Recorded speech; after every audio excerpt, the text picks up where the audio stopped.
Hi hello friends, കൽഹാനയുടെ പുതിയൊരു വീഡിയോയിലേക്ക് ഏവർക്കും സ്വാഗതം. ഇന്ന് ഞാനൊരു അടിപൊളി പാവയ്ക്കത്തീയലിന്റെ റെസിപ്പിയുമായിട്ടാണ് വന്നേക്കുന്നത്. പാവയ്ക്കത്തീയൽ മാത്രമല്ല, തീയൽ ഏത് തന്നെ ആയാലും ഈ രീതിയിലൊന്ന് ഉണ്ടാക്കി നോക്കൂ, നല്ല അടിപൊളി ടേസ്റ്റ് ആയിരിക്കും. അപ്പൊ നമുക്ക് വീഡിയോ കണ്ടാലോ?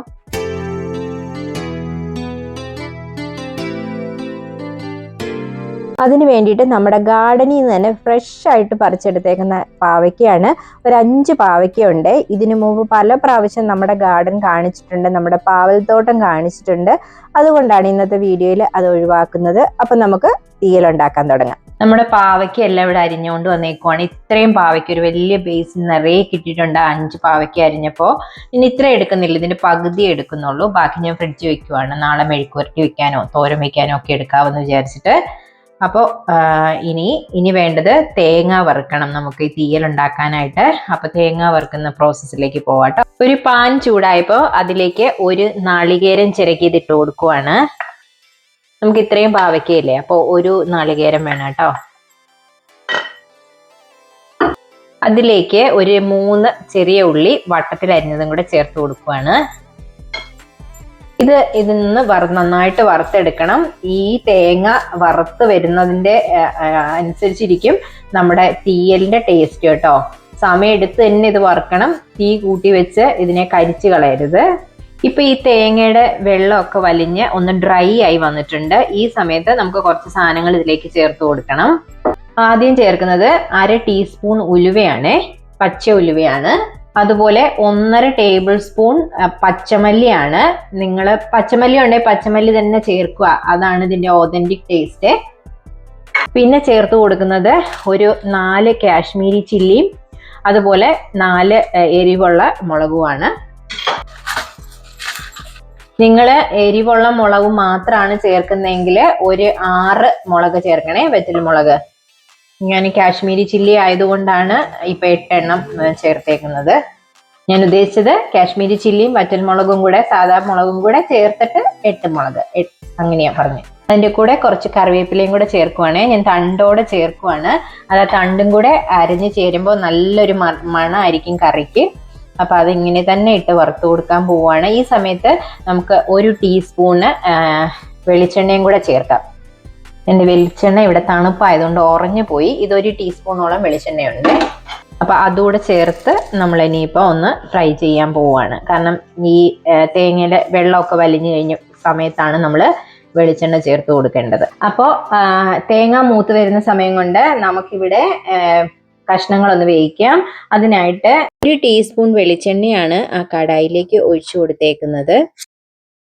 എണ്ണ ചൂടായി വന്നപ്പോഴേക്കും അതിലേക്ക് ഒരു 10-20 ചുമന്നുള്ളി 2ആയിട്ട് കീറിയത് ഇട്ട് കൊടുക്കുന്നുണ്ട്. അതിലേക്ക് ഒരു 4 പച്ചമുളകും കൂടെ ചേർത്തു. എന്നിട്ട് അതിനെ ഒന്ന് വഴറ്റി കൊടുക്കുക. ഇപ്പം ഉള്ളിയൊക്കെ ഇവിടെ ചെറുതായിട്ട് ചുമന്നു വന്നിട്ടുണ്ട്. ഈ സമയത്ത് നമ്മൾ പാവയ്ക്ക ചേർത്ത് കൊടുക്കുവാണേ. പാവയ്ക്കയിലേക്ക് 1/2 ടേബിൾ സ്പൂൺ ഉപ്പും കൂടി ഞാൻ ചേർത്ത് കൊടുക്കുന്നുണ്ട്. നന്നായിട്ട് ഇളക്കി കൊടുക്കുക. എന്നിട്ട് നമുക്ക് ഇങ്ങനെ ഒന്ന് മൂടി വെച്ച് വേവിക്കാം. ഇടയ്ക്കിടയ്ക്ക് പക്ഷെ അതൊന്ന് ഇളക്കി കൊടുക്കണം. ഇപ്പം നമ്മുടെ തേങ്ങയെല്ലാം ഏകദേശം റെഡിയായി വന്നിട്ടുണ്ട്. കുറച്ചുകൂടെ ഒന്ന് റെഡി ആകണം. സാമ്പാറിനൊക്കെ വറുത്തരയ്ക്കുന്ന സാമ്പാറിനാണെങ്കിൽ ഈ ഒരു പരുവം മതി. പക്ഷെ തീയലിന് നമുക്ക് കുറച്ചുകൂടെ മൂത്ത് കിട്ടണം. അതായത് കുറച്ചുകൂടെ ഒരു നല്ല ബ്രൗൺ കളർ ആകണം. എന്നാൽ നാളികേരം കരിഞ്ഞു പോകാനും പാടില്ല. കരിഞ്ഞു കഴിഞ്ഞാൽ പിന്നെ കയ്പായി പോവും. ഇനിയിപ്പോൾ ഉടനെ തന്നെ ഇത് മൂക്കും കേട്ടോ. അധികം സമയമൊന്നും വേണ്ടി വരില്ല. കൈ എടുക്കാതെ നമ്മൾ ഇളക്കിക്കൊണ്ടിരിക്കണം നാളികേരം മൂപ്പിക്കുന്ന സമയത്ത്. അപ്പോൾ നിങ്ങൾ ആദ്യമായിട്ടാണ് ഞങ്ങളുടെ ചാനൽ കാണുന്നതെങ്കിൽ, ചാനലിലെ വീഡിയോസ് നിങ്ങൾക്ക് ഇഷ്ടമായിട്ടുണ്ടെങ്കിൽ നമ്മുടെ ചാനൽ ഒന്ന് ദയവായിട്ട് സബ്സ്ക്രൈബ് ചെയ്തേക്കുക. അതുപോലെ ലൈക്കും കമൻറ്റും ഹൈപ്പും ഒക്കെ ചെയ്തേക്കണം കേട്ടോ. ഇതേ ഇപ്പം നമ്മുടെ നാളികേരം എല്ലാം പാകത്തിന് മൂത്ത് വന്നിട്ടുണ്ട് കേട്ടോ. നിങ്ങൾക്ക് വീഡിയോയിൽ എങ്ങനെയാണ് കാണാൻ പറ്റുന്നതെന്ന് എനിക്കറിയില്ല, ലൈറ്റിന്റെ വ്യത്യാസം കൊണ്ട്. പക്ഷെ ഇതാണ് കറക്റ്റ് പാകം കേട്ടോ. ഇത് കണ്ടോ. ഈ സമയത്ത് ഞാൻ സ്റ്റൗ ഓഫ് ചെയ്ത് കൊടുക്കുവാണ്. ഓഫ് ചെയ്തിട്ട് ഞാൻ 1/2 ടീസ്പൂൺ മഞ്ഞൾപ്പൊടിയും കൂടെ ചേർത്ത് കൊടുക്കുവാണ്. എന്നിട്ട് അത് ഈ നാളികേരത്തിലൊന്ന് മിക്സ് ചെയ്ത് കൊടുക്കണം. അപ്പോൾ മഞ്ഞൾപ്പൊടിയുടെ ആ പച്ചമണം ഒന്ന് മാറും. ഇനി ഈ നാളികേരം തണുത്ത് കഴിഞ്ഞിട്ടാണ് നമ്മൾ മിക്സിയിലിട്ട് അരച്ചെടുക്കാൻ പോകുന്നത്. ഒരു തുള്ളി പോലും വെള്ളം ചേർക്കാതെ വേണം അരച്ചെടുക്കാൻ. പണ്ടൊക്കെ എൻ്റെ അമ്മ അമ്മിയിലായിരുന്നു തീയലിന് അരച്ചുകൊണ്ടിരുന്നത്. ഞാനും ചെയ്തിട്ടുണ്ട് കേട്ടോ. പക്ഷെ ഇപ്പൊ എല്ലാവർക്കും മടിയല്ലേ, മടി, ആരോഗ്യ പ്രശ്നങ്ങള്. അപ്പൊ എല്ലാരും മിക്സിയിലാക്കി എന്നാലും ഇതിനകത്ത് ഒരു തുള്ളി പോലും വെള്ളം ഒഴിക്കാതെ അരച്ചെടുക്കണം കേട്ടോ. അപ്പോഴാണ് നമ്മുടെ തീയലിന് നല്ല ടേസ്റ്റ് വരുന്നത്. ഇപ്പോൾ നമ്മുടെ പാവയ്ക്ക ഇവിടെ നന്നായിട്ട് വാടി വന്നിട്ടുണ്ട്. ഈ സമയത്ത് ഇതിലേക്ക് നമ്മൾ കുറച്ച് പുളിവെള്ളം ഒഴിച്ചു കൊടുക്കുകയാണേ. അതൊരു ചെറുനാരങ്ങ വലിപ്പത്തിലുള്ള വാളംപുളി വെള്ളത്തിലിട്ട് പിഴിഞ്ഞ പുളിവെള്ളമാണ്. അല്ലാതെ നമ്മൾ വേറെ വെള്ളമൊന്നും ഇതിനകത്ത് ഒഴിച്ചിട്ടില്ല. വെള്ളം ഒഴിക്കാതെ ആവിയിലാണ് ഇച്ചിരി ആദ്യം ആ പുളി വഴറ്റുന്ന സമയത്ത് ചേർത്ത വെളിച്ചെണ്ണയും പിന്നെ ആവിയിലാണ് ഈ പാവയ്ക്ക വെന്തിരിക്കുന്നത്. ഇപ്പൊ ആദ്യമായിട്ടാണ് നമ്മൾ ഇതിനകത്തിലേക്ക് വെള്ളം ചേർക്കുന്നത് കേട്ടോ. ഇനി ഈ വെള്ളത്തിൽ കിടന്ന് ഈ പാവയ്ക്ക ഒന്ന് തിളച്ചു വരട്ടെ. നമ്മുടെ പാവയ്ക്ക ഇപ്പം നന്നായിട്ട് പുളിവെള്ളത്തിൽ കിടന്ന് തിളയ്ക്കാൻ തുടങ്ങിയിട്ടുണ്ട്. നിങ്ങൾ എന്ത് തീയലുണ്ടാക്കിയാലും ഇങ്ങനെ തന്നെ ഉണ്ടാക്കിയാൽ മതി കേട്ടോ. ഈ ഒരു അരപ്പ് തന്നെ മതിയാവും എല്ലാ തീയലിനും. അതുപോലെ പ്രത്യേകിച്ച് ഉള്ളിത്തീയല്, പാവയ്ക്ക തീയല്, അതുപോലെ കടച്ചക്ക തീയല്, പിന്നെ നമ്മുടെ ചക്കപ്പൂഞ്ഞ് തീയല് കഴിച്ചിട്ടുണ്ടോ നിങ്ങൾ? ഭയങ്കര ടേസ്റ്റ് ആട്ടോ. ഇറച്ചിക്കറി തോറ്റുമോ അതുപോലത്തെ ടേസ്റ്റ് ആണ് അതിന്. ചക്കപ്പൂഞ്ഞെന്ന് പറഞ്ഞാൽ മനസ്സിലായോ? ഞങ്ങളുടെ നാട്ടിൽ ചക്കപ്പൂഞ്ഞെന്നാ പറയണേ. ചിലയിടത്ത് അതിന് ചക്കക്കൂഞ്ഞെന്ന് പറയും. പിന്നെ നിങ്ങളുടെ നാട്ടിൽ അതിനെന്താ പേര് പറയണേന്ന് ഒന്ന് കമന്റ് ചെയ്തേക്കണേ. അപ്പോൾ അതൊക്കെ ഇതേ രീതിയിൽ നമുക്ക് തീയൽ ഉണ്ടാക്കാം. നല്ല ടേസ്റ്റ് ആണ്. അതുപോലെ വഴുതനങ്ങ തീയല്. അപ്പം ഈ തിളച്ച സമയത്ത് ഇതിലേക്ക് ഞാൻ ഒരു കഷ്ണം ശർക്കര ഇട്ട് കൊടുക്കുവാണ്. കാരണം ഈ പാവയ്ക്കയുടെ കയ്പൊക്കെ ഒന്ന് ബാലൻസ് ചെയ്യാൻ വേണ്ടിയിട്ട്. ഇപ്പം നിങ്ങൾക്ക് ഡയബറ്റിക് ഒക്കെ ആണെങ്കിൽ ഇത് ഒഴിവാക്കാം കേട്ടോ. ശർക്കര ഒഴിവാക്കി ഉണ്ടാക്കിയാലും മതി.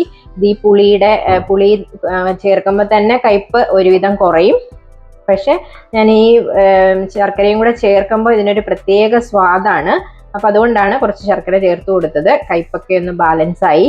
പിന്നെ ഞാൻ എന്ത് തീയൽ ഉണ്ടാക്കിയാലും അതിന്റെ അവസാനം ഒരു ശർക്കര മധുരം ചേർക്കും കേട്ടോ. ഇച്ചിരി ശർക്കര അല്ലെങ്കിൽ ഒരു നുള്ളു പഞ്ചസാര ചേർത്ത് കൊടുക്കാറുണ്ട്. അപ്പൊ അതിനൊരു പ്രത്യേക സ്വാദാണ് ആ തീയലിന്. അപ്പൊ നിങ്ങൾക്ക് വേണമെങ്കിൽ മാത്രം ചേർത്താൽ മതി, അത് ഓപ്ഷണൽ ആണ്. അപ്പൊ ഇതൊന്ന് നന്നായിട്ട് തിളക്കട്ടെ.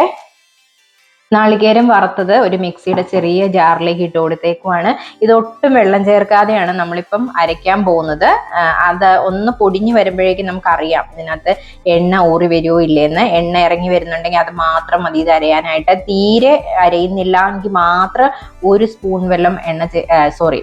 വെള്ളം ചേർത്ത് കൊടുക്കുക. അപ്പൊ നമുക്കിതൊന്ന് അരച്ചെടുത്തോണ്ട് വരാം. ഇത് നമ്മൾ ആ വറുത്ത് വെച്ചിരുന്ന നാളികേരം അരച്ചുകൊണ്ട് വന്നിട്ടുണ്ട് കണ്ടോ. അത്രയും നാളികേരം അരച്ചിട്ട് ഇത്ര അരപ്പാ കിട്ടിയേക്കുന്നത്.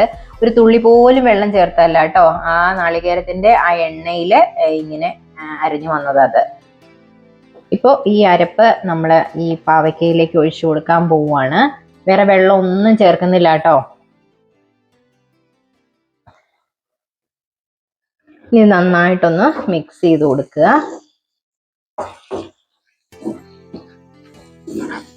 അപ്പൊ ഇതിനകത്ത് വെള്ളം തീരെ കുറവാന്ന് തോന്നി. അപ്പൊ ഞാൻ കുറച്ച് ചൂടുവെള്ളമാണ് ഒഴിക്കുന്നത്. യാതൊരു കാരണവശാലും പച്ചവെള്ളം ഒഴിച്ചേക്കരുത്. കുറച്ച് ചൂടുവെള്ളം, അത്രയും മതി.